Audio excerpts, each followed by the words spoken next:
Welcome to Canonical, a conversation about books. I'm James Xiao, and I'm joined by Sam Spieler. Hey. Up in Portland, and Iad Darris. Hey. Out in Beijing. Today we are finishing up our discussion on Kafka on the Shore by Haruki Murakami. If you haven't listened to part 1 yet, I recommend that you listen to that episode first. We're going to start with a quick summary too, so if you hate spoilers, go ahead and read the book. Alright, Iad, can you give us a quick recap of the second half? So in the second half of the novel, from chapter 22 onwards, Nakata and Hoshino continue their journey across Shikoku, driven by some mystical intuition. They first locate a magical stone that opens a gate into another world, and then finally they locate the library where Oshima and Kafka have been working. At the same time, Kafka is falling in love. He first falls in love with the ghost of a 15-year-old Miss Seiki, and then later with the adult Miss Seiki herself. Nakata and Miss Seiki meet at the library, and then they both die. Somehow they've completed their tasks on this earth. Kafka, having entered a newly opened magical world in the forest, eventually resists the temptation of a life in that magical world insulated from his personal traumas, and he returns to the real world and then returns to Tokyo. Is there anything else that you guys think is important happening in the second half of the novel? Well, something I'd like to add, actually, is a point you made, Iad, in our private conversation, which is that a demon was slain by Hoshino at the end. And initially I thought, yeah, that's not very important. But actually, now that I think about it, I think it is quite important. Yeah, I think what exactly that demon is something that we'll probably talk a bit more about later. I'm not sure if it's the demon that belongs to everybody in this novel, if it's like a representation of a world demon or a more personal thing, but I think we'll try to figure that out later on. Right. And also, maybe we shouldn't even call it a demon. It's more like a malevolent spirit, perhaps? Yeah, I would guess, spirit seems like a good word. Well, let's start by talking about some of the plot points, or speculating about how we understand or what we think happened in the book, because there's a lot that is not explicitly stated by Murakami. A lot of the plot, a lot of the reasons for why things happen are not explicitly stated. So maybe we'll start with you, Sam, if you have a question you'd like to start us off with. Last time we talked about what we thought were seemingly random events, such as the leeches and the fish falling from the sky, but those were mostly explained away. Those two were connected to Nakata's abilities. But what about the children falling unconscious at the beginning? Do you think that was also his doing?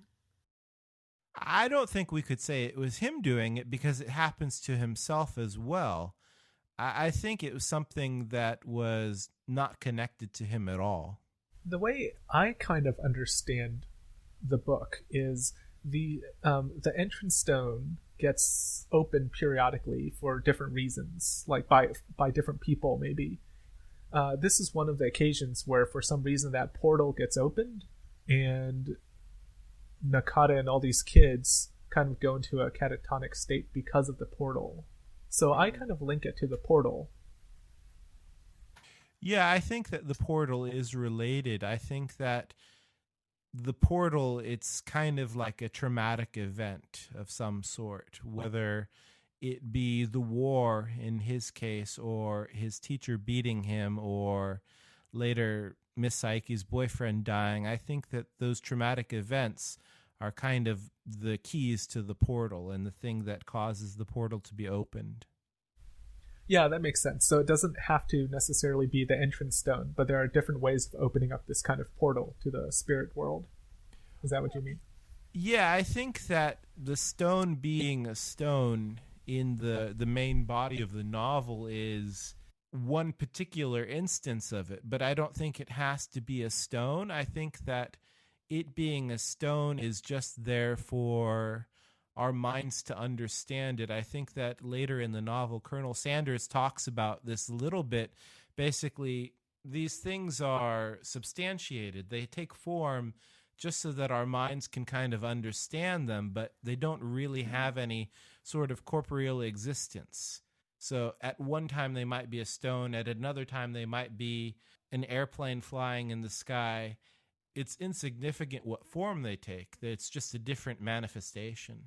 You know what? This makes me want to go reread those sections with his teacher, Nakata's teacher, and maybe there's something that she does that triggers it. I feel like, yeah, you said maybe some traumatic event caused this. I feel like that was explained at some point or suggested, but I don't remember exactly when. But certainly Misaki didn't flip over any stone or anything. We know she has something to do with going into the spirit world, but she probably just did that on her own without any entrance stone or something similar. It was just the traumatic experience of her lover dying.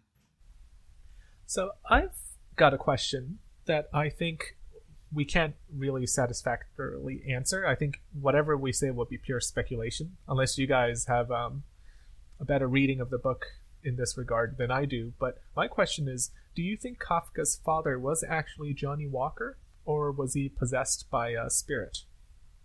I have a feeling that he went into the spirit world the way Nakata and Misaki did, but I don't know. I keep going back and forth about this, that maybe he didn't become the shell exactly that Misaki and Nakata did, but it has something to do with his wife leaving, Kafka's mother. I think that's the time when he becomes quote-unquote evil, but we don't really know that much about that period. We don't or really about know him. that. Right. We don't. He's just this shell of a character. We don't really know much about him other than things like him burning or throwing away all of the photos of Kafka's mother. Things like that. Little details, but not very many of them. So that's all to say that, yeah, I don't know if he's possessed or if this is some warping of himself.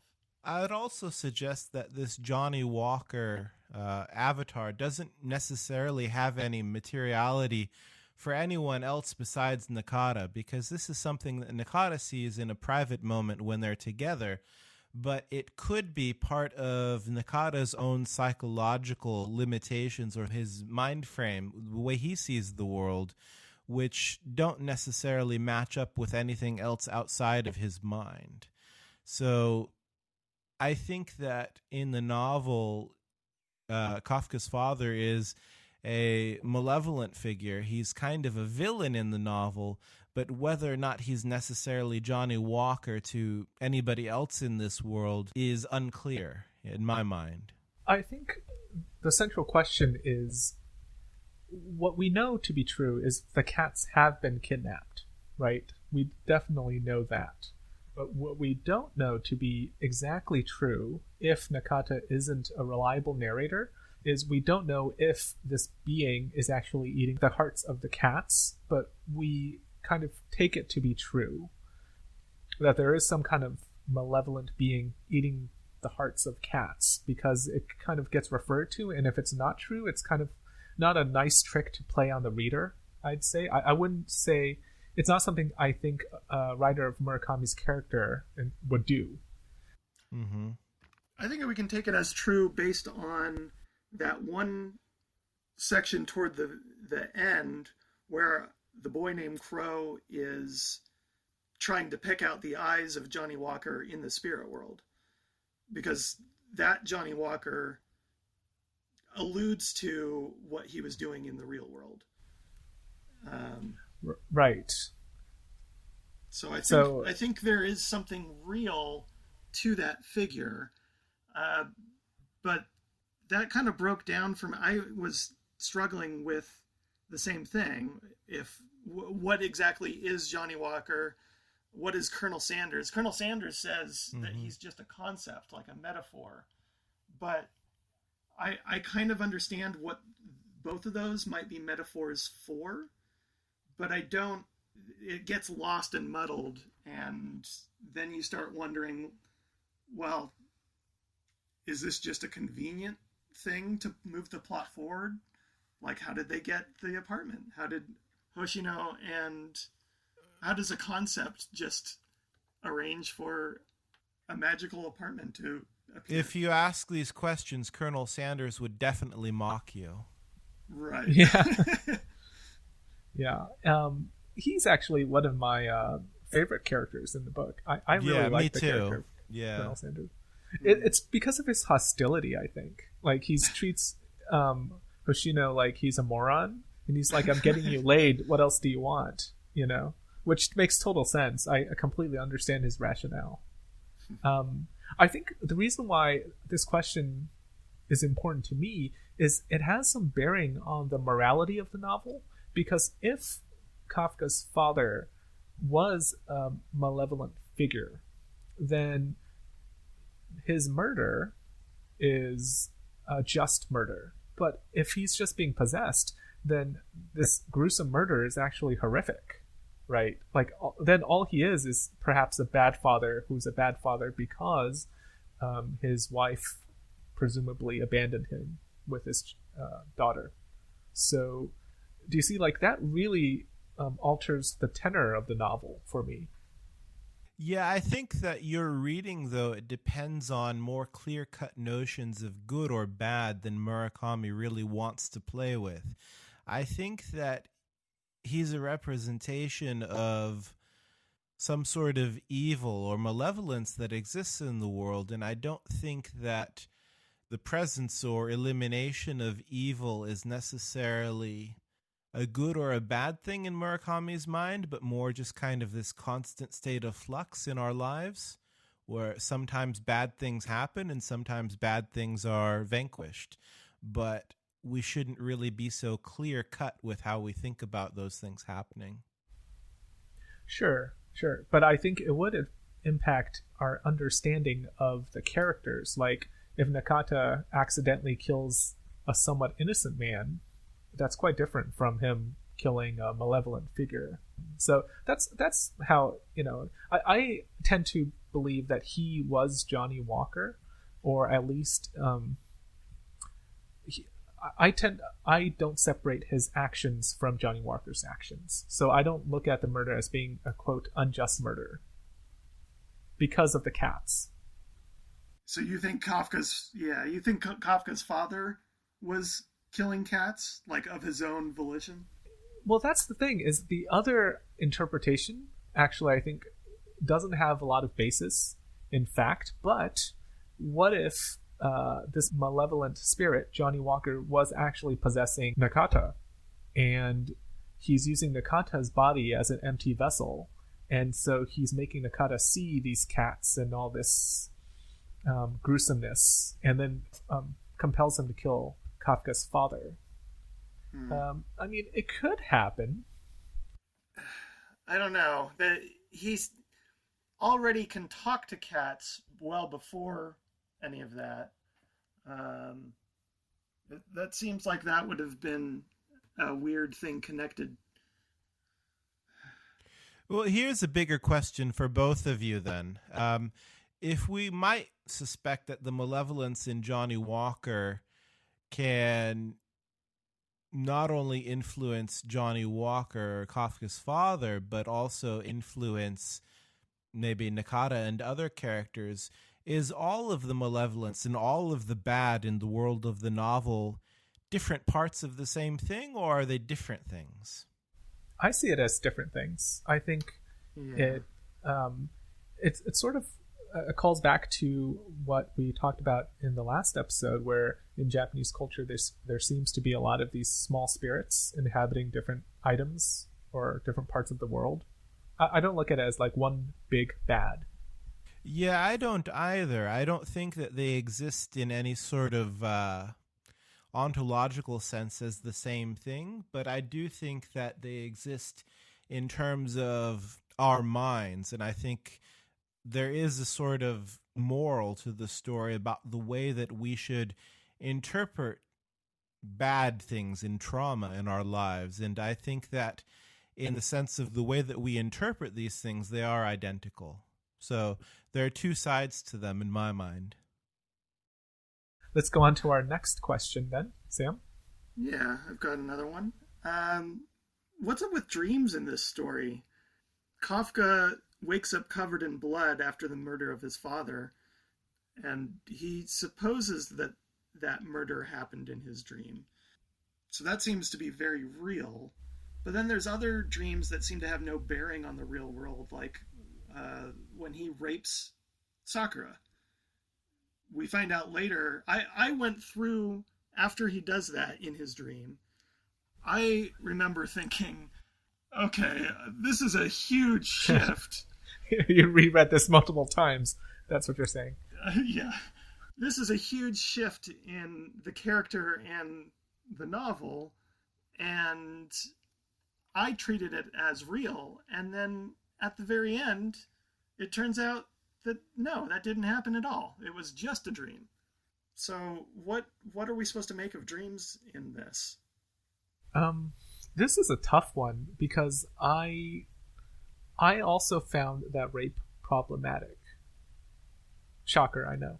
But I guess my understanding of it is he is a character who's compelled by the edible curse placed upon him by his father, who may or may not, as we just discussed, be a malevolent spirit himself.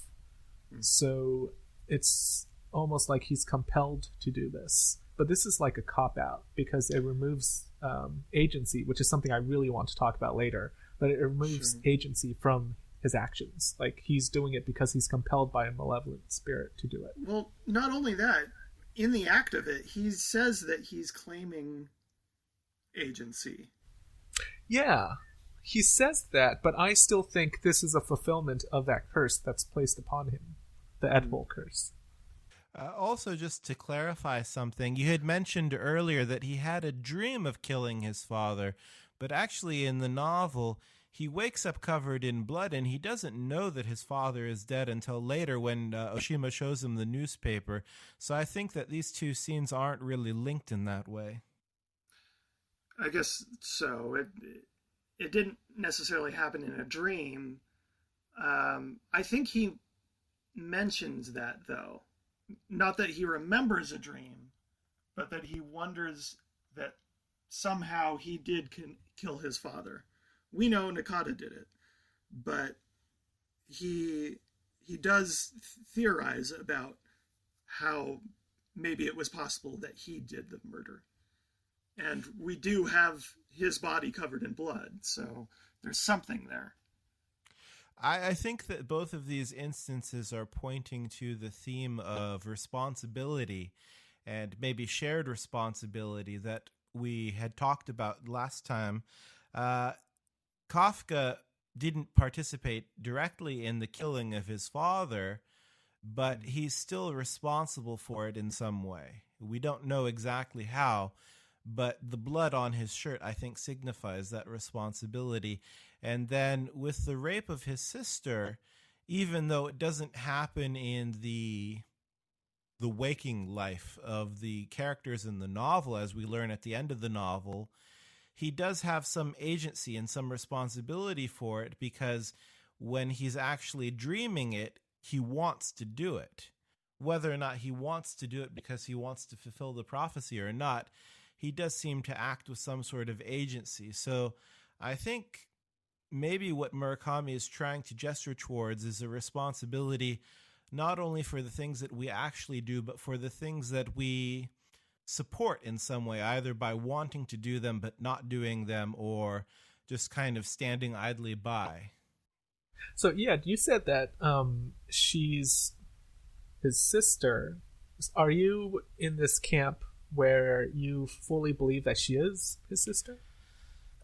I don't fully believe it, but I think he does. At the end of the novel, when he says goodbye to her on the phone, he calls her sister, and I think that that's more significant. I don't think that whether or not she actually is his sister is really relevant, but because he believes it, that's important.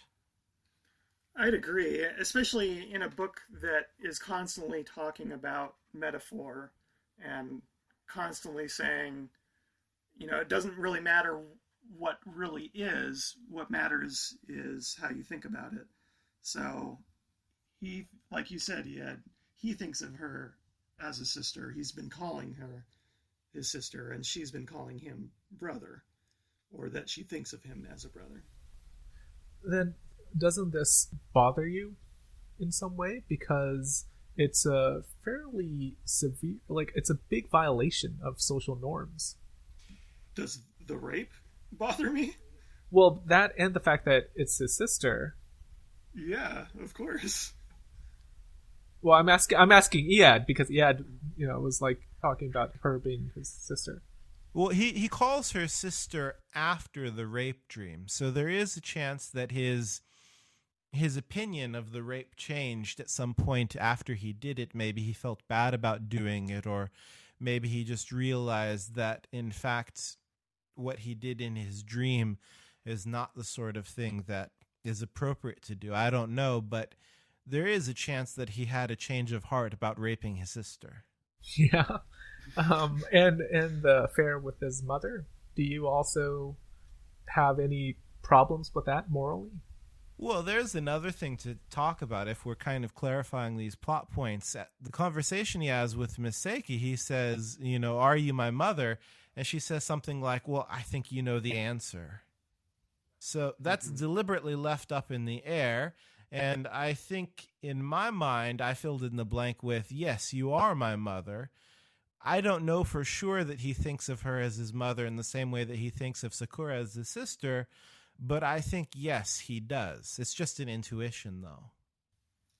I saw that as another metaphor that it doesn't really matter if she is or isn't.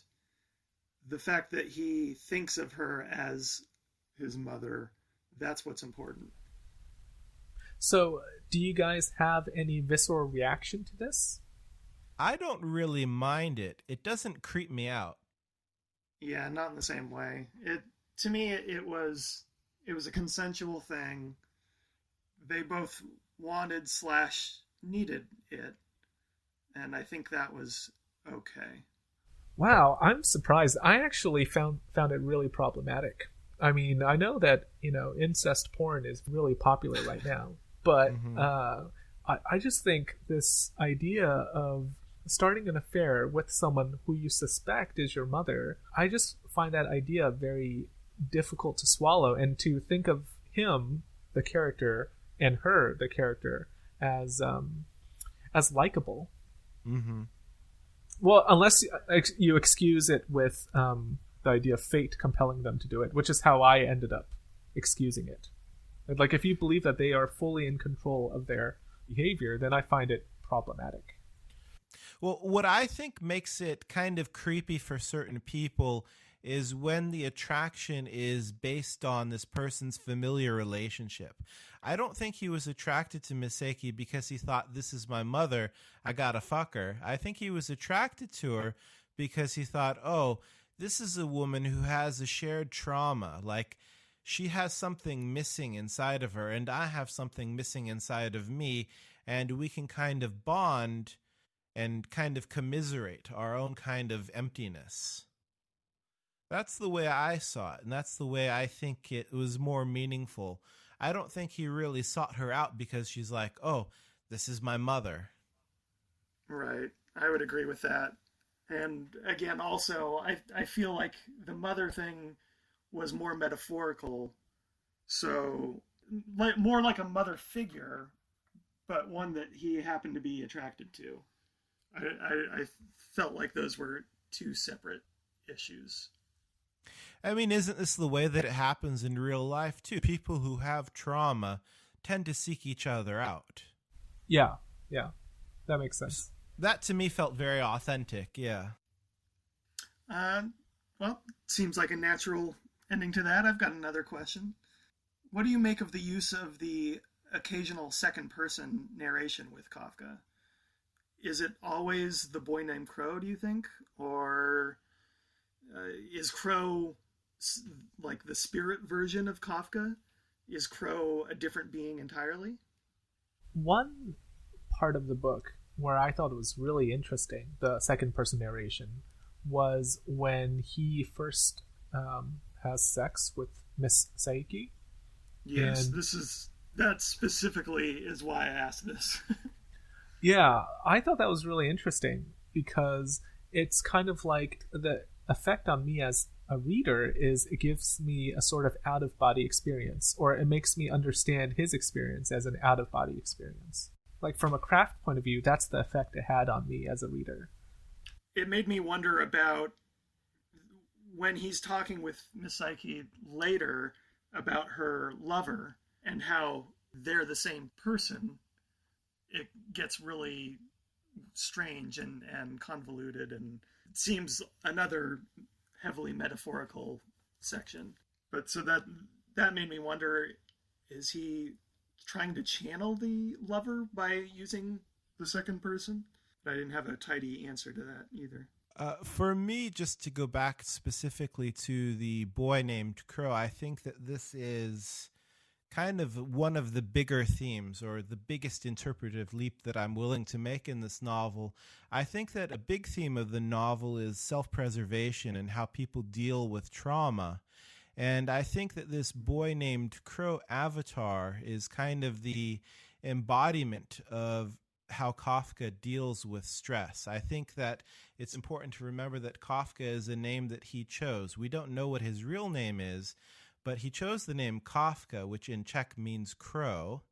And I think that this kind of renaming is kind of emblematic of his quest to kind of heal himself from his troubled relationship with his parents and his sister.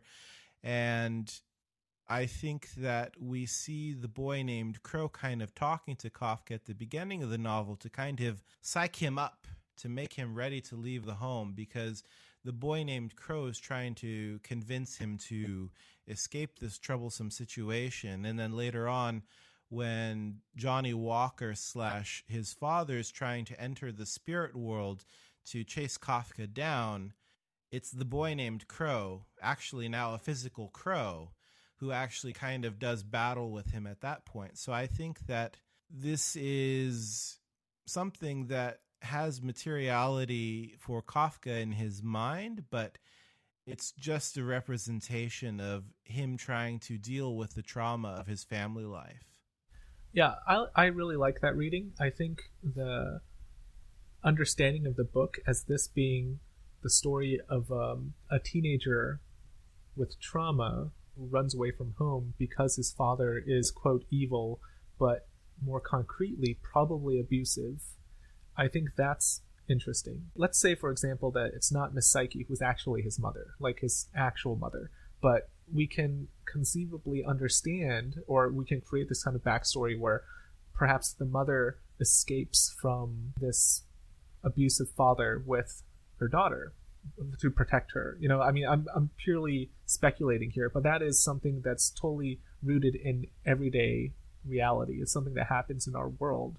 And to take this kind of concrete backstory and make it myth, I think is really interesting. And to make it manifested in this kind of story is really interesting to me. So I really like that reading of a boy named Crow as his way of dealing with trauma, because it speaks to his father's bad behavior, speaks to his traumatic family history, which we really don't get a lot of details about, but it kind of alludes to it in that way.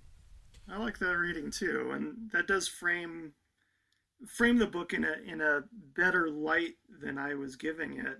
I do like that reading, that this is the story of trauma.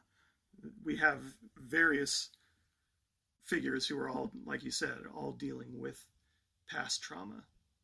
And, you know, as I mentioned before, I do think that there is kind of a moral or a lesson that Murakami might want to impart to us, is that the way to deal with trauma, both on a personal level, but also probably on a national level, with the theme of World War II, with the two soldiers in the forest. But that's kind of a separate point we can talk about later if we want to.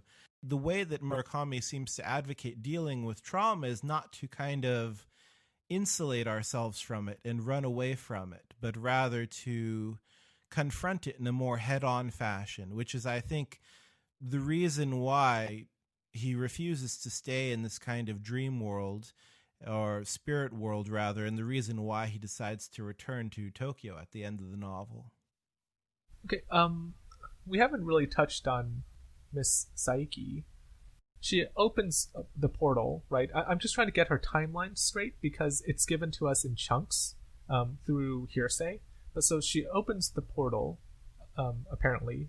We have to kind of read into that. But she opens the portal in an attempt to freeze time and live with her boyfriend. Do you guys understand that? Like, in this way? Is that what happens? Right, yeah, that's the way I saw it. Okay, so her boyfriend is the boy who does eventually get killed at his college, right? Yeah. Okay, and then so she goes into this basin or the spirit world, and she doesn't come back, right? Is that how you guys understand that as well? Right. Somehow she's halfway in the spirit world and halfway in the normal world. Right, and so in this way, do you also understand the same thing happening to Nakata? Like when he was 10 years old, he also enters this kind of basin or spirit world, and he doesn't really make it out. Do you understand his character as the same as her character? Or his what happens to his character the same as what happens to her character? Yes, and especially more so with Iad's reading of trauma. Right. I think that brings a lot to it.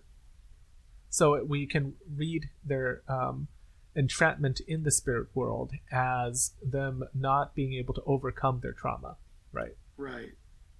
The difficulty I have linking them together, though, is that it seems like Miss Saiki enters the spirit world because she wants to hide from her trauma and just live in the past. She wants to live in this world where, as they say, time doesn't matter much, just to stay forever at 15 years old in love with her boyfriend. But with Nakata, it seems like he's kind of entered that place, but not because he wants to.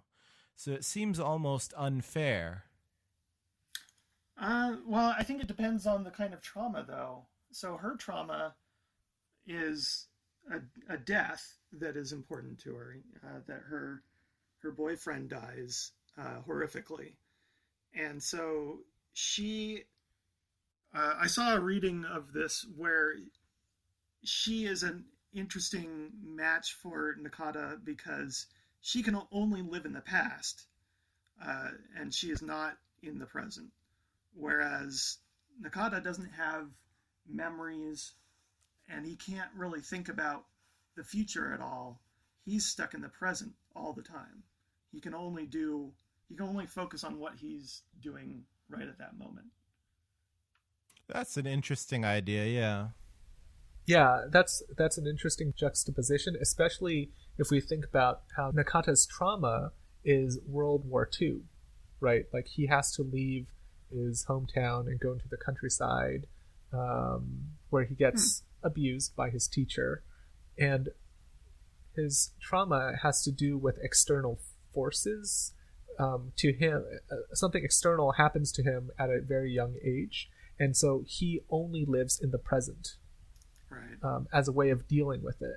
Like that's kind of interesting if you think about it in the context of World War II, where you don't think about the atrocities that happened. You have to only live in the present. Does that make sense? Mm. Yeah, I like that. I think that fits with this story, with the highly metaphorical things, but also rooted in a very real Japan.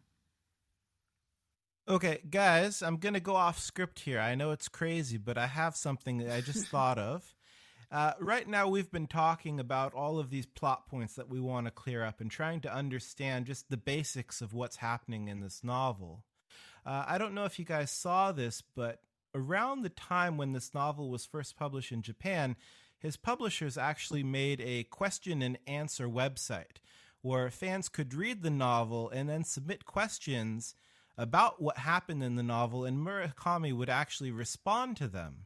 Not all of them. There were things that he didn't talk about, but he would respond to them. Now, just generally speaking, is this something that you think novelists should be doing? Should is a tough question. I think that really should be up to the author. It could be clarifying. I haven't seen this site, but I could see it being clarifying for some things and ruining other things. So it really depends on what he's answering and how. Is clarifying always a good thing? Is that what authors should do? Well, that's one of our... that goes to one of our previous discussions about writerly versus readerly text, right? If an author clarifies everything, then it's not a writerly text, right? So it removes some sort of enjoyment or complexity from it. So I wouldn't say that a writer should do it. But what I would say is, what's interesting about this to me is that we are living in an increasingly interconnected world where information travels so fast that you can do this. Whereas in the past, if you wanted to write a letter to Jane Austen, it depends on how fast that horse gets there. And she has to pen it down using, an actual pen. So there's such a time lag that it wasn't feasible to do it. So maybe fiction needs to change with the times. That's a very contemporary and much more charitable reading of the situation than I have.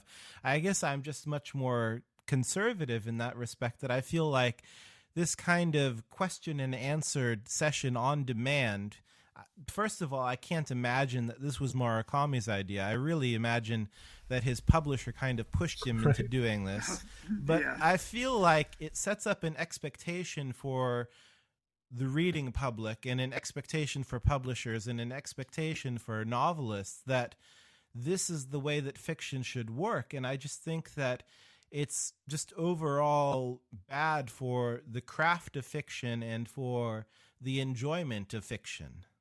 I just don't think that this is a good trend. You have question and answer sessions when a writer goes on a book tour, and they're going to get a lot of the same questions that way. But it also, it depends on how the writer decides to answer things. Yeah, to get back up on my soapbox just for a moment, Sam, that again I don't think is a good thing. That again I think that's the that's the business of fiction rather than the art of fiction. Right. Okay, I'm going to step down off my soapbox. I just wanted to say that because when I saw the article mentioning this, I was like, oh, it kind of leaves a bad taste in my mouth. It reminds me, if you'll indulge me in a short story, it reminds me of when I used to teach. I had a fellow teacher who I really enjoyed working with him. He told me about how he used to be a park ranger at this one beach that had lots of tide pools and lots of little animals and strange creatures. And the kids would always pick something up and say, "What is this?" And instead of answering them with, "Oh, that's a sculpin, that's a fish," he would say, "Well, what do you think it is?" And obviously these are kids, so they would be baffled and they would come up with their own imaginative things. And he did that because they stayed engaged that way. And he found that if he answered them with a concrete answer, their fascination ended. And so I wonder if that's how writers, quote unquote, should respond to questions like that. Well, I think we can kind of end this part of the discussion on Sam's friend's poor life choice to leave a fantastic job of being a park ranger on the beach to being a teacher. We'll be right back.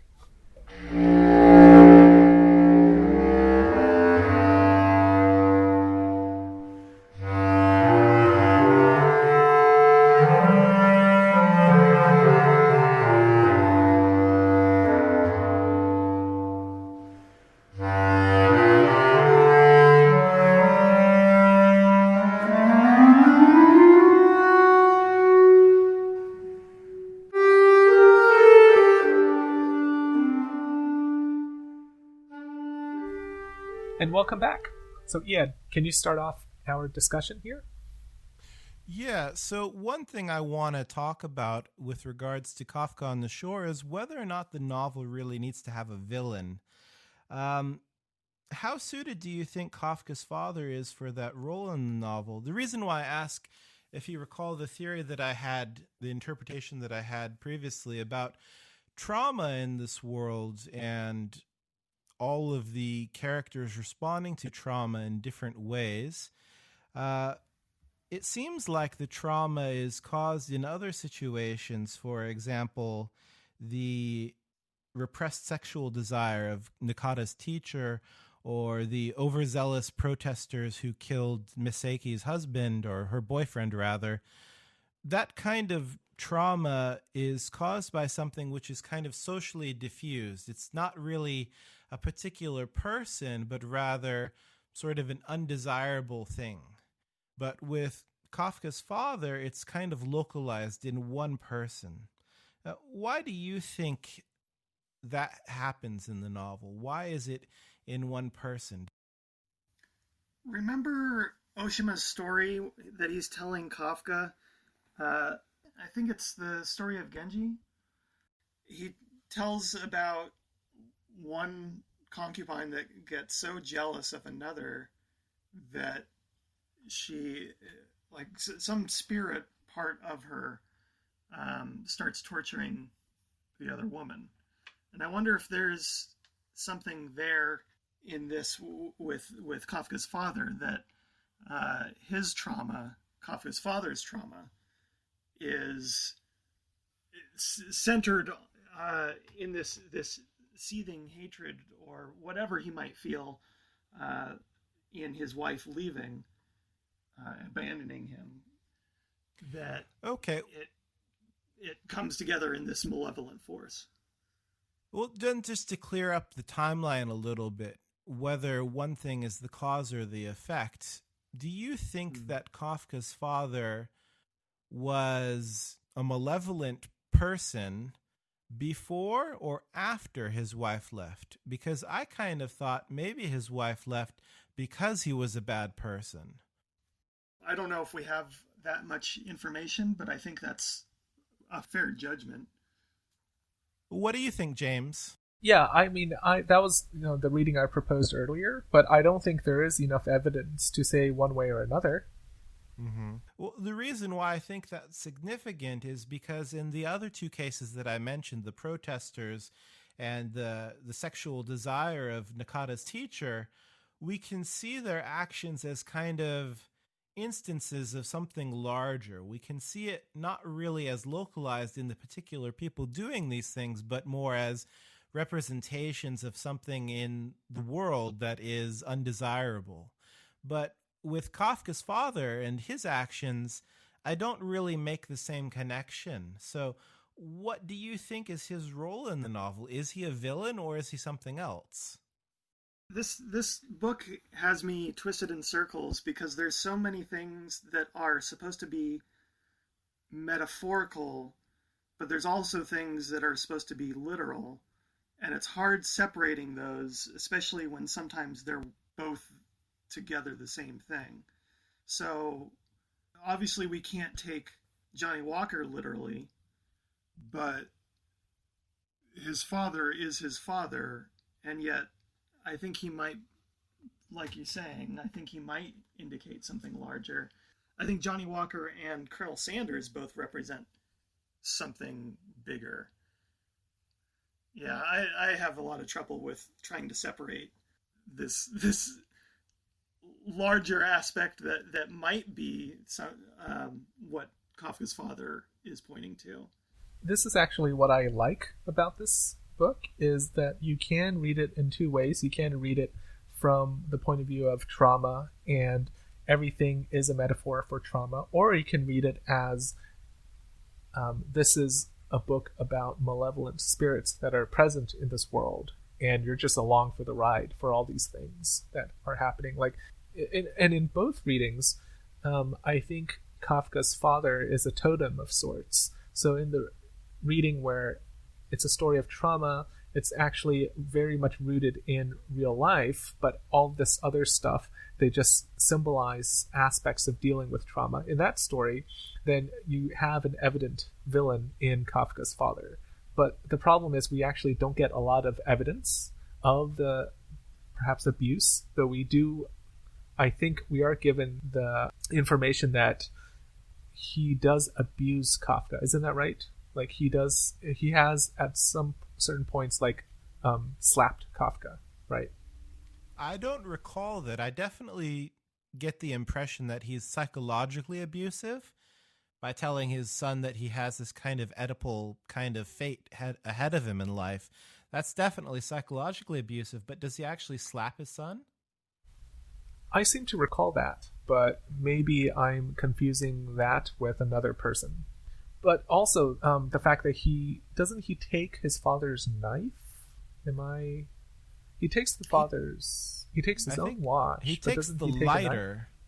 Oh, a lighter. Yeah. Yeah. And the son passes. Yeah. He does have a knife, though. Who does the knife belong to originally? Is it his?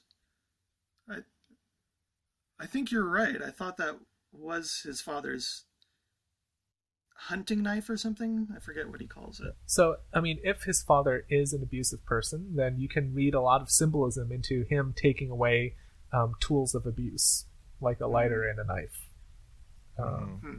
But you can also read it as this being just a world where spirits exist and malevolent spirits exist, and this malevolent spirit perhaps inhabits his father. That's true. I think you can read it that way. But I have a question for both of you then. The scene toward the end when a boy named Crow, is fighting Johnny Walker in the spirit world. How do you read that? Because I have a very clear feeling about that, but I wonder what you guys think about it. I read it like I mentioned before, where the boy named Crow is kind of Kafka's avatar for self-protection. And at that moment, he's projected this avatar out into the world in the same way that in Genji, the concubine projects her spirit into the other concubine's room in order to hurt her. So I see it as Kafka knows that his father or his father's evil spirit is trying to enter this pristine spirit world, and he's sent his avatar out there to do kind of mythical battle with his father. What I think is interesting is this chapter is titled The Boy Named Crow, and it's kind of an in-between chapter after Hoshino and Nakata's chapter, but before Kafka's chapter. So it actually isn't either one of their stories. I found that really interesting. And also because it's kind of a metaphysical battle, it kind of gels with this idea. And I can read it from both understandings of the book. If you understand it as this is a story about trauma and all these crazy things that happen are symbolic of trauma, then this is perhaps his moment of epiphany where he can overcome the trauma. You can definitely read it that way, I think. But if you read it as a story where crazy things happen, there are spirits and astral projections, then you can read it in that way too, where the crow is metaphysically battling the evil entity but cannot overcome it. It actually can only be overcome by Hoshino later after he closes the entrance stone. So I can read it both ways. That's what makes it interesting to me. But in the first reading, you seem to indicate that you thought that the crow was successful. Now, if I recall correctly, the crow kind of plucks out his eyes and he picks his face to shreds, but I don't think he was actually successful. I think that in that scene, Johnny Walker is kind of boasting like, you can try to stop me, but you can't physically stop me. It's impossible. Right. So successful not in defeating the abuser, but successful in confronting the abuse. Because until that time, up to that moment, he's running away. Right. Mm-hmm. And that signals the shift in his willingness to confront his abuser. So that's what I mean by a turning point in the novel. Right. Okay, that makes sense. Yeah, because that's the thing too with trauma. Like, you can't ever really overcome your abuser because that happened in the past, right? Like, you can't go back in time and wrestle that person off of you or protect your younger self. But what you can do is begin interfacing with it, begin looking at what happened and trying to deal with it, which is what I think happens here. Like, even though the abuser is still there, he fights back. That's the important part. Yeah, that makes sense to me. I think that's what motivates his decision to leave this kind of spirit world, is that he realizes that hiding is not the right way to do it. Right, which is why I think this is the shift in the book. And Murakami highlights this shift by making this a chapter that's unnumbered. It's just kind of in the middle of these other chapters. So it kind of calls special attention to it. Yeah. Which I think is interesting. Let me ask you, James, do you think that the novel, obviously here it would be a little bit maybe rude of us or impolite to hypothesize, but do you think the novel would be stronger in a way if we could understand Kafka's father as more of an archetype, more of an instance of a particular societal evil? Yeah, maybe, because I think that the danger of this is it would tilt the reading of the story into that camp. It would tip the scales, right? Because if you do that, then it becomes much more a story of abuse or of overcoming trauma. And it becomes less of a story where you have spirits and the spirits do all these crazy things and you can talk to cats and all that stuff. If you ground it in reality, then you tip the scales and you don't allow for this dual reading, I think.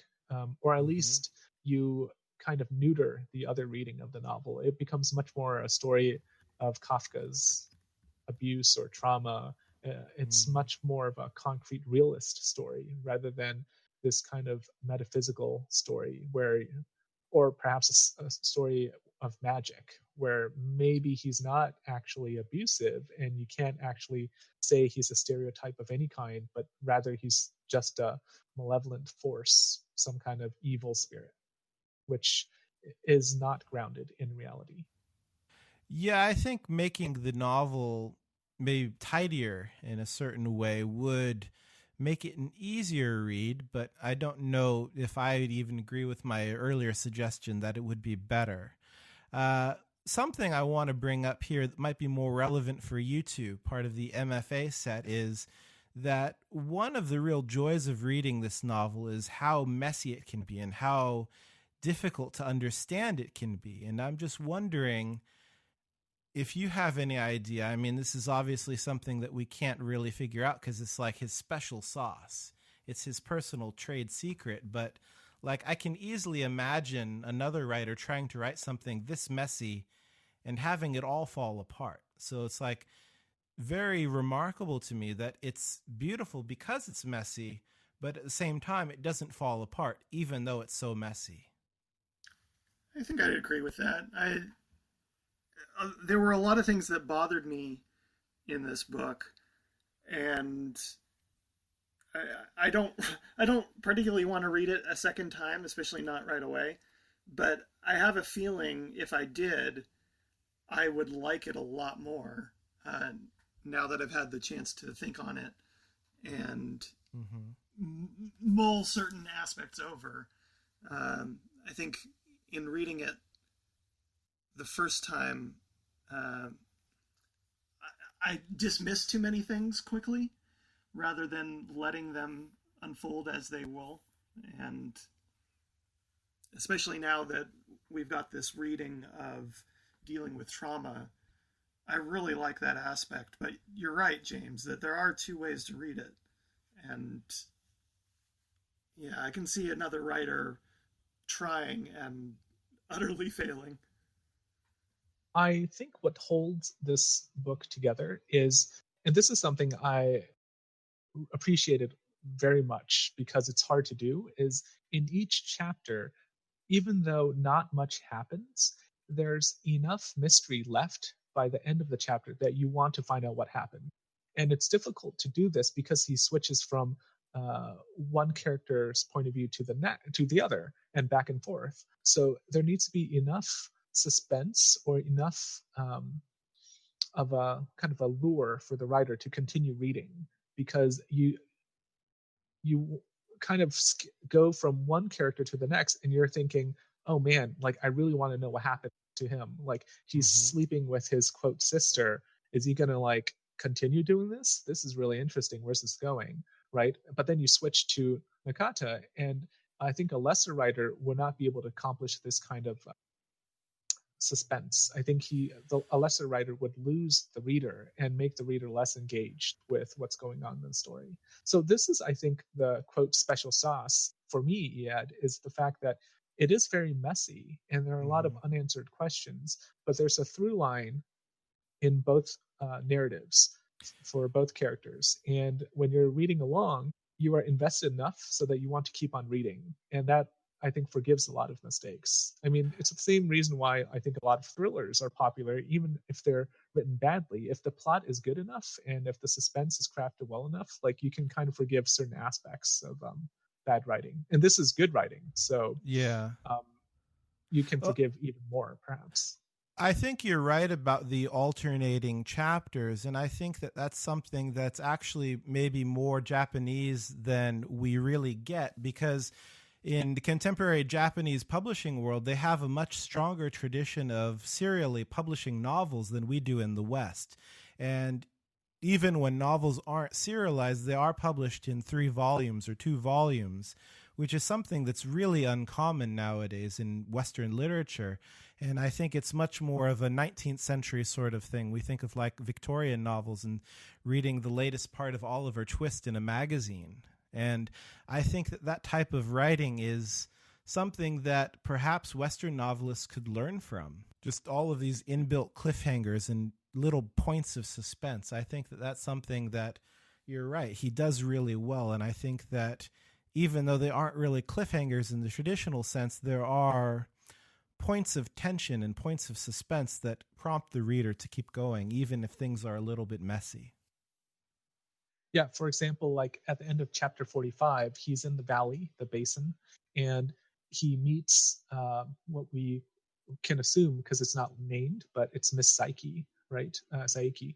And he doesn't have sex with her, but he meets her and then she leaves and he watches her leaving. And then there's an obvious question, which is, oh man, like what's going to happen next? Because he's met the girl of his dreams in this kind of spirit netherworld. So we want to know, well, is he going to like hook up with her or what? So, I mean, that's quite powerful, and it keeps you, I mean, you're already 45 chapters in, of course, so you're invested, but it just keeps you invested. So that kind of scripting of the story is really good, I think. So to your point, yeah, like this kind of serializing is done well here. I think we can move on to the next question. Well, the next question, we've kind of talked about it already, which is about agency. So I just want to talk a little bit about the agency here, because we have at the end 2 characters, Kafka and Hoshino, committing what I think are free actions. So I mentioned earlier where like you have Kafka deciding to confront Johnny Walker, and then he decides to leave the spirit world. Like for me, those 2 are linked actions. But generally, the main characters, Kafka, Nakata, and Hoshino, they're kind of just led along, like in the beginning of the book. They don't make a lot of choices. And if they're ever asked, why are they doing this, they can't ever really volunteer a rationale for their choice or lack of choice. They just kind of do it. And we also see this kind of passivity in other Murakami fiction as well. So I just wonder what you guys think about this lack of agency in this novel. Or I guess you can talk about in his works in general, but we have this book in front of us. So maybe we should just talk about this novel. And do you think there's enough evidence here to say that this lack of agency is some kind of critique of contemporary society where individuals are powerless or individuals can feel powerless? This was bothering me too. This has been one of my biggest complaints with Murakami's male protagonists in general. But I would argue with you about that first free action you mentioned, that Kafka decides to leave the spirit world.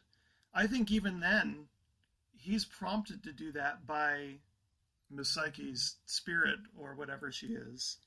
She tells him that he should leave. So even then, someone is pushing him to do something. Yeah, he decides to leave on his own, but I would give the only free action when he leaves his house at the very beginning of the book. I think that's the most free movement he has. Mm-hmm. And it is kind of dissected too, because we have him talking to a boy named Crow, or the boy named Crow, about it, and the boy named Crow pushing him to do it. And if you view the Crow as his alter ego, then it's himself pushing himself to do it. But if you view Crow as like some kind of spirit guide, then it is not. It's a guide encouraging him to do it. Right. So this is something that, like I said, it bothers me a lot about a lot of Murakami's protagonists, at least the male protagonists. They seem to bumble their way through their lives. But now that we can look back on this as potentially a tale about trauma and how different people deal with trauma, that changes a lot for me about the bumbling of these characters, because that's in other books it is a big problem that doesn't have meaning behind it. It's just Murakami being Murakami. Here there is an actual tangible reason. You mean you can explain it away because of the trauma? You can explain it away because of the trauma, and it makes sense because of the trauma. It works because of the trauma. But I don't think you can argue that as easily with a lot of his other male protagonists. A lot of people, even myself just previously, would probably agree with you with this idea of the passivity of the male protagonists of Murakami's fiction. I don't know if it's really a character trait so much as a side effect of his flat prose style. He's not really the type of writer who's prone to sentimentality and really embellishing a lot of people's emotions or their kind of detailed reactions to things. So I think when we see these characters as being kind of passive, it's not really that they have this type of character, but rather that when they do things, he doesn't really embellish the reason why they do things. I think it's just, well, first I did this and then I did that. And it just seems like you're along for the ride, but you're not really choosing to do things. And I think that if we kind of analyze what they're actually doing in discrete chunks, we do see them doing a lot of things. I think also if we keep in mind that the time frame of this novel, all of these events seem to happen within maybe 2 months. He leaves Tokyo, his father dies, he gets a job, he moves into a library, he takes 2 trips to a cabin, he seduces or gets seduced by some woman that he met on a bus, he seduces an older woman. He does a lot of things, and it's not really that he's not doing anything, but rather that he's not really romanticizing or sentimentalizing what he's choosing to do. So that, to me, I think is the distinction. And I think also with Hoshino, we see a difference between him and the other characters. Maybe not a difference between Nakata, but the other characters, specifically Kafka and Oshima especially, I think the thing that kind of ties a lot of Murakami protagonists together is that they kind of all live a life of the mind, and they're all very introverted, and they all really pay a lot of attention to their feelings, and they pay a lot of attention to the arts.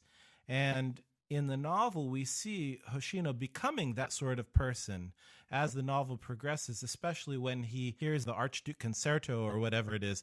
He hears that for the first time. That's his own kind of epiphany, where he starts to become sort of a quote-unquote Murakami protagonist. I don't think they are as passive as most people imagine. One thing that this reminds me of, because you said the prose is flat, I would say that what's interesting to me is that he translated Carver's work into Japanese, and his work actually does have hints and whiffs of minimalism. It's not as minimalistic as Carver, but it maybe is as minimalistic as like some other writers during that time who are dabbling in minimalism. So I think that is like an entirely valid point to make when it comes to his writing style. And if you're a minimalist, you don't explain, like in your stories, you don't really fully explain the entire situation, and things do have an effect of happening. But even with that, I don't get the same measure of action, of purposefully doing something. I think I don't see enough purposeful choices here to say that this character is actually like guiding his life in one way or another.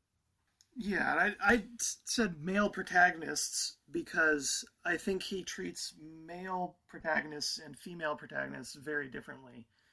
Hoshino is the odd one out here, but I think Hoshino is a secondary character. We don't see through his eyes until halfway into the book, and then gradually he becomes more important and more central. But initially we just have Kafka and Nakata. And Kafka especially, I think because it's in the first person, he seems like this void. And yeah, I don't think he does that as much with his female characters. We don't have a female protagonist per se in this book, but in other things that I've read, they have a lot more agency than the men typically do. Yeah, so like lack of purposeful choices, to your point, Sam. For example, when he's with his quote sister, and we talked about this in the last episode, where right, he wants certain things to happen, but he can't force the issue. Though you might argue his later dream rape is him taking agency, but at the same time it's a dream. So it still gets subverted somehow. I actually would like to take a short detour and talk about Hoshino. I think he's really interesting, actually. At first, when he first pops up, I'm like, okay, so he's another truck driver. And then you find out, no, he actually becomes the main character. Like, he's the character who kills the evil spirit at the end, right? Like, he's the hero. Yeah. And this is an example of what you were talking about, Yad, where it's messy. Like an MFA student wouldn't write that, because an MFA student would not introduce the character who kills the evil force in the novel randomly in the middle of the novel. So it is very messy, but I like it. I think it's really interesting, and I haven't really processed it entirely, I don't think. But what I like about Hoshino is he goes on these adventures that changes him. And in that way, he's kind of like Kafka. He's like a mirror of Kafka. It's Kafka's getting reborn, and Hoshino is getting reborn. So they are mirror characters in that way. Yeah, I found myself very attracted to him. I felt that he was a very important counterbalance in the novel because he's much earthier than all of the other characters. And I felt at times Kafka's inner monologue was not tedious, but it was a little bit untethered. And I really appreciated that Hoshino was in the novel who's much more plain-spoken than any of the other characters. It was very clear who he was and what he was about. When I was reading this in kind of a metaphorical sense, or metaphorical reading, I was trying to attribute different things in society to all the characters. I don't know if my reading was right, but I think I mentioned in the last episode that I saw Hoshino as maybe the young.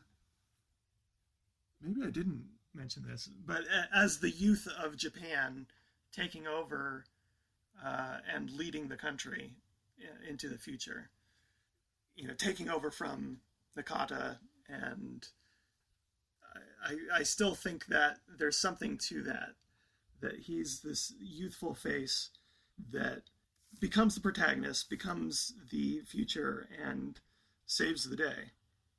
Yeah, I mean, he's kind of set up as Nakata's apprentice, right? He ends up learning to talk to cats for some reason, just like Nakata does. When Nakata dies, he kind of just stays by his quote, master or whatever, like however you want to define that, or his lord. But as an apprentice, he kind of learns from Nakata, and he ends up, defeating the big bad. So yeah, I mean, I think it's definitely interesting. I can definitely see that reading. If you want to tie it into a very large theme, you could see it as the younger generation of Japan finally addressing directly the specter of World War II atrocities in a way that Nakata had suffered but never really directly faced himself. And I think it's significant that the evil comes directly out of his mouth and directly out of his body, and then Hoshino is the one who can deal with it directly as a younger man. Yeah, so Nakata can't process the trauma, but his grandson, his metaphorical grandson, can. Yeah, I definitely see those two as a representation of two generations in Japanese society. Mm-hmm. All right, well, let's take a break, and we'll be right back.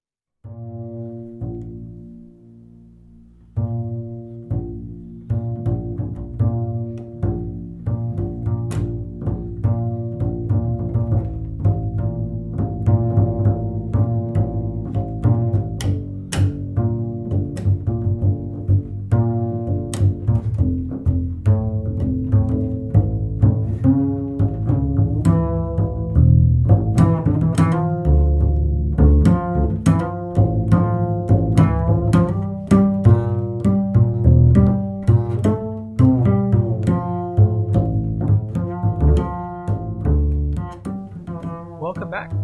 So let's talk about Kafka on the Shore in the context of Murakami's other work. Did you guys like it more than the other fiction that you've already read of his? I think this is my third of his novels that I've read, and initially this was my least favorite, but the more we talk about the multiple readings, especially the trauma aspect, that's elevated this to at least second. Okay, what's first? Wind Up Bird Chronicle is still my favorite. It's still number one. Yeah, I think for me this is on par with 1Q84. What did you think he had? For me, it's kind of like seeing an old friend, because as I mentioned in the first episode, I did read quite a bit of his work when I was young, but I haven't read anything in maybe 10 years. And now coming back to it, he does have all of those very characteristic Murakami tropes, and he does have a certain style, but it hasn't started to grate on me. I guess it's one of those things where it is kind of samey. If you read like 5 of his books back to back, you're going to get kind of annoyed. But now, because it's been 10 years, I'm coming back to him. I was like, oh, this is wonderful. Why did I stop? So I do feel the hankering for more. Like, if I have the time, I'll definitely go back and read some of the novels that I haven't read. Did you find yourself enjoying this more than the other novels, or what you remember of those other novels? It's very difficult for me. I don't think it would be fair for me to judge those novels because I read them so long ago. I don't have a great memory when it comes to fiction. Like, I read it and I enjoy it in the moment, but then I often very easily forget about it. I do remember that the Wind Up Bird Chronicle was my favorite in the past, but I think that this might challenge it. And I couldn't tell you for sure whether or not it would become my favorite without going back to the Wind Up Bird Chronicle and reading it again. Yeah, and perhaps you've become a more sophisticated reader as well. Yeah, I think when I was reading him as a young man, I was just very interested in the weirdness of it all. I didn't really bother to investigate the themes on a deeper level. I just enjoyed the magical aspect of it. And I think nowadays the magical aspect of it is still appealing, but at the same time, it has a real world significance that is also rewarding to me. Yeah, I think I'm in the same boat. I've only read of his novels. I've only read Wind Up Bird Chronicles, and I might like this more, actually. I think what I like about this is the structure. The structure of Wind Up Bird Chronicles is a little bit loosey-goosey, and maybe if I revisit it now, I will appreciate it more. But at the time, I really did like it, but at the same time, I'm just like, well, this is just sort of me along for the ride. I didn't really read it actively, I guess. So I really did enjoy Kafka on the Shore. My only hang-up is the sex. That aspect of the book still bothers me. It makes me cringe when I read some of the sex scenes. And I don't think I can shake it. I don't think it's something that will be improved with time. Probably it'll be worse with time, actually. I don't know if you guys feel the same way. No, interesting. I was actually thinking that he handles sex a lot better than...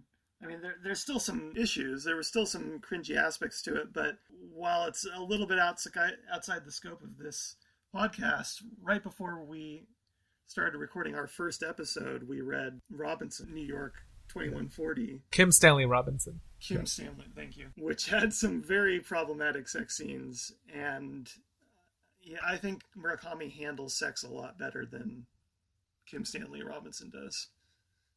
Yeah, as a note to our reader, I'll add a link to this in our show notes. I actually checked out an interesting article from Metropolis, Japan, which is kind of like this expat website for people in Japan. And the article is, "What's Up with Bad Sex in Murakami?" So I think this is something that not only James is noticing, but quite a few people have taken note of. I also felt like, it's kind of weird. But because the whole novel is so weird, you always have that kind of dis-ease. I don't know if I would really say it's particularly troublesome. I just took it as part of this kind of uncertain world that he had invited us into. I think that Murakami bingo that you mentioned in the last episode, I think one of the squares is uncomfortable sex. Weird sex. Weird sex, yeah. Yeah, this has multiple instances of weird sex. But weird is different than problematic. Yes. I think it's more so that some of the sex scenes I think are written well, but some of them are not written well. There's that subreddit, Men Writing Women, where you get a lot of bad sex scenes. And there are some sex scenes that I just thought, it's another crappy sex scene. I think it's because sex scenes are really hard to write well. It's hard to elevate sex in literature because you want everything to have multiple meanings and you want things to resonate, but then sex is sex. Like sometimes you're in the moment. So the one sex scene I think is kind of interesting is one of the sex scenes where he is with Miss Saiki. I thought that one was kind of interesting with the shift into a second person. Like that makes it interesting. It elevates it. But the other scenes I found kind of difficult to read. I guess my next question, which you already answered, is did your opinion of Murakami change at all? So what about you, Sam? Yeah, as I said, with the reading of the trauma, that made me enjoy this a lot more, and see those weak characters in a different light.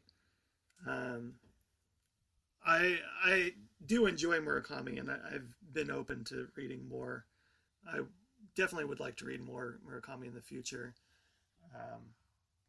But I do agree that there is this samey feeling. Not enough for me to be completely turned off, but enough for me to worry, I guess, or be judicious in my picking of which novels of his to read. What do you think, James? Has this really changed the way you see his work? Yes and no.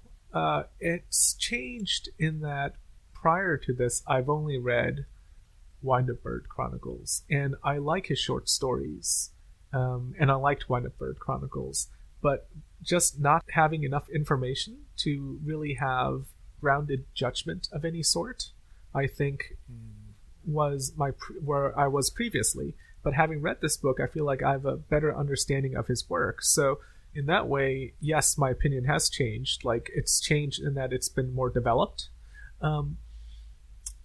It hasn't changed in a positive or a negative way, because I always thought highly of him, and I always thought he had flaws, and those same flaws I think are in this novel. So in that way, it hasn't changed. But I think I understand his writing more, or I understand his work more. Like, this story or this novel actually did a lot in sort of like rounding out his oeuvre for me.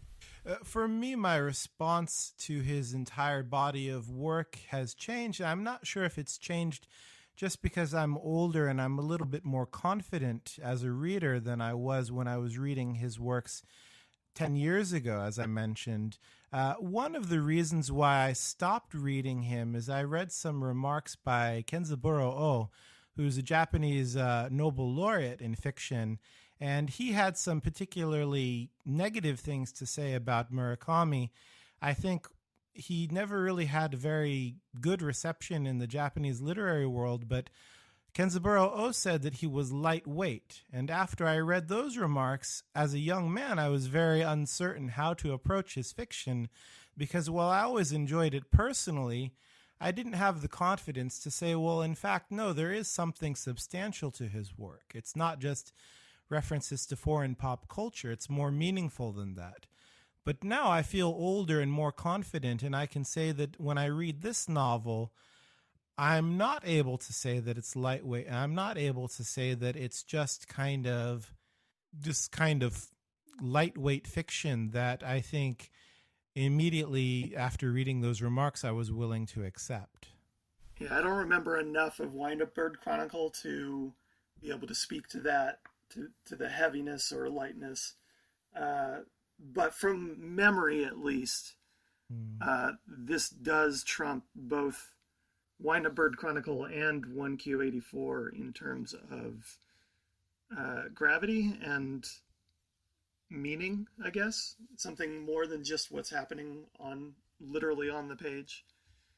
One thing we didn't get into when we were talking about this novel, it's a common complaint that Murakami doesn't engage with Japan as much as he should, that he spends too much time looking outward, and a lot of Japanese readers don't really take him as a good example of Japanese fiction because of that. And I'm not sure if that's something that we can really hold against him, but it is something that marks him. It's a mark of distinction that separates him from his countrymen. And I'm just wondering if that's why foreign readers like us have such an enjoyment of his fiction and we're so open to it, whereas native Japanese readers might have a different opinion. This might be an interesting thing to talk about further in our overall discussion of all three books. I don't want to cut off the discussion, but I think this is interesting. We can come back to this later, but it's a very common response to his fiction, that it's too outward and not inward-looking enough. And I do understand that response, but as a Western reader, I appreciate that there are so many references to things that make sense to me. So I do definitely think that this is something worth coming back to later. I wonder if, well, I have a hard time saying that this is a book that is not about Japan. I mean, it very much is about Japan in my eyes, in my understanding of the book.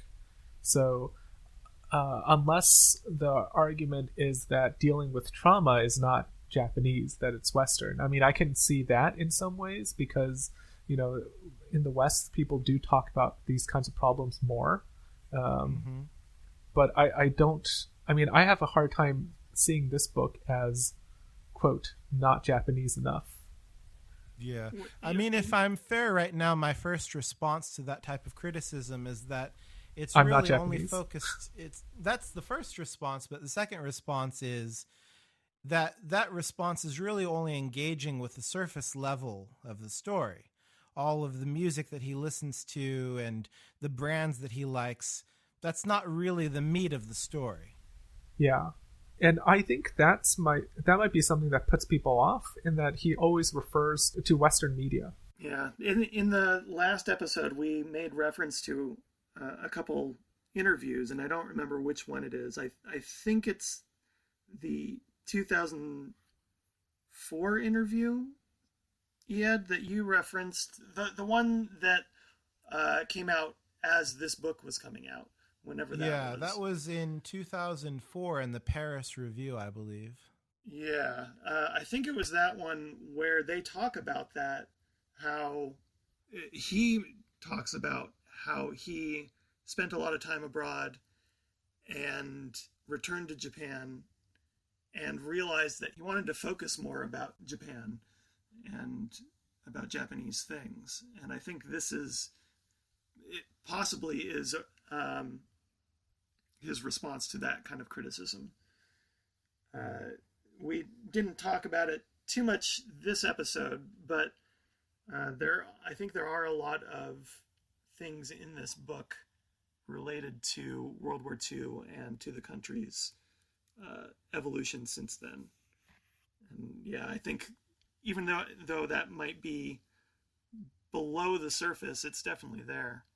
So in continuing to think about his legacy, in recent years, post that interview, and seemingly in all of the 2010s, a lot of people have kind of turned on Murakami, perhaps just like you have, Ed, or you did anyway.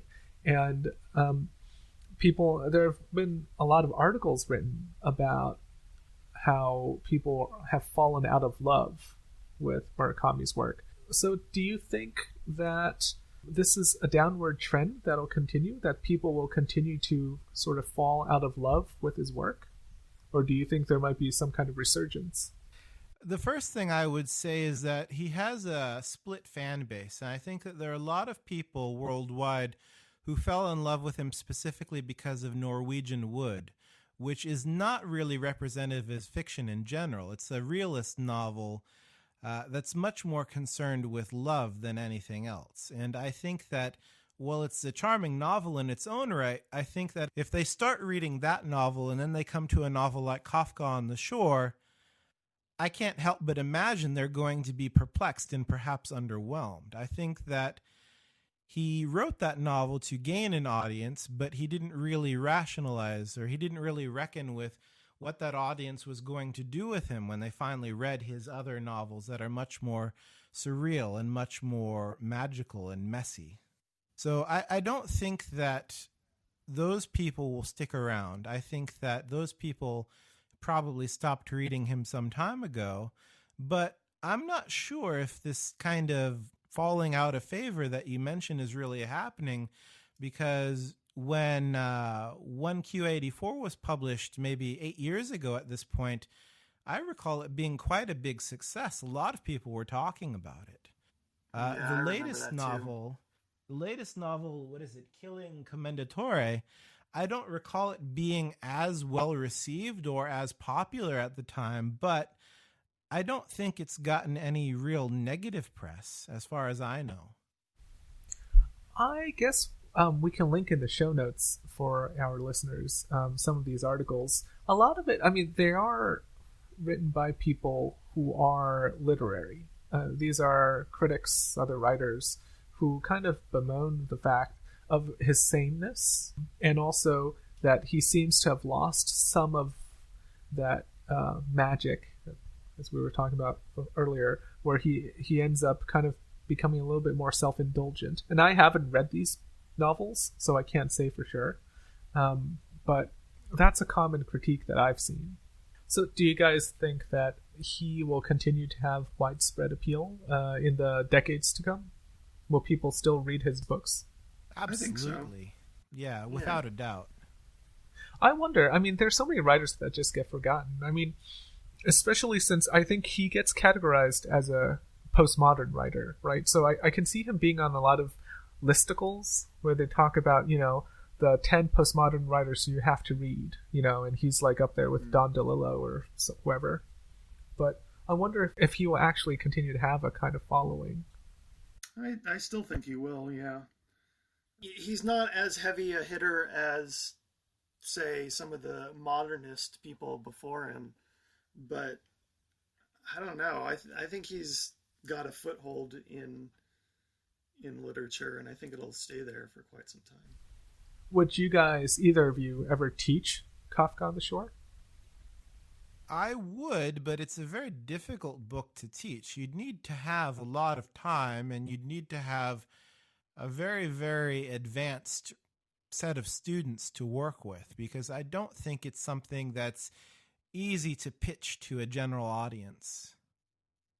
Yeah, I agree. You definitely have to have time to be able to develop the ideas, trauma, about post-war Japan, and then just the basic literary things that are happening. So it sounds like, to sort of conclude that all three of us were all very, can I say, pleasantly surprised by this novel? Yeah, I think I enjoyed it. I don't know if I enjoyed it more than I thought I would, but I definitely enjoyed it. It's kind of just like I said earlier, it's like reconnecting with an old friend. All right. So I guess that concludes our discussion on Kafka on the Shore, unless you guys have anything else you want to add. Nope. No, I think I'm good. I guess the only thing I want to add is that comment by the writer, reminds me of when Bill Murray got into an argument with Chevy Chase on SNL, and then he calls him medium talent. And then they've had a falling out ever since, I think. If it makes you feel any better, Kenzaburo O and Haruki Murakami have since kind of patched things up. Oh, that's too bad. I kind of like these literary squabbles. I like the idea, one of them is sending some kind of assistant to trash talk the other guy on Wikipedia or something. Sadly, that's not the case. All right. Well, next episode, we'll be reading and discussing The Emissary by Yoko Tawada. I actually don't know anything about this book. Do you guys know anything about The Emissary? I've never come across it. I will share all in the next episode. Yeah. All right. Well, I'm really looking forward to it. So if you're enjoying the discussion, go ahead and find The Emissary at your local library or favorite bookstore. If you have feedback for us, you can find us at Canonical Pod on Twitter, where we'll also announce what we're going to read. We might give you some links beforehand to consider as well. And if you've downloaded us from Apple Podcasts or any other podcast app, we'd really appreciate it if you left a high rating or a review to help other people find our podcast and listen to what we're doing. Thank you for listening. Until next time, happy reading. We'll talk to you soon.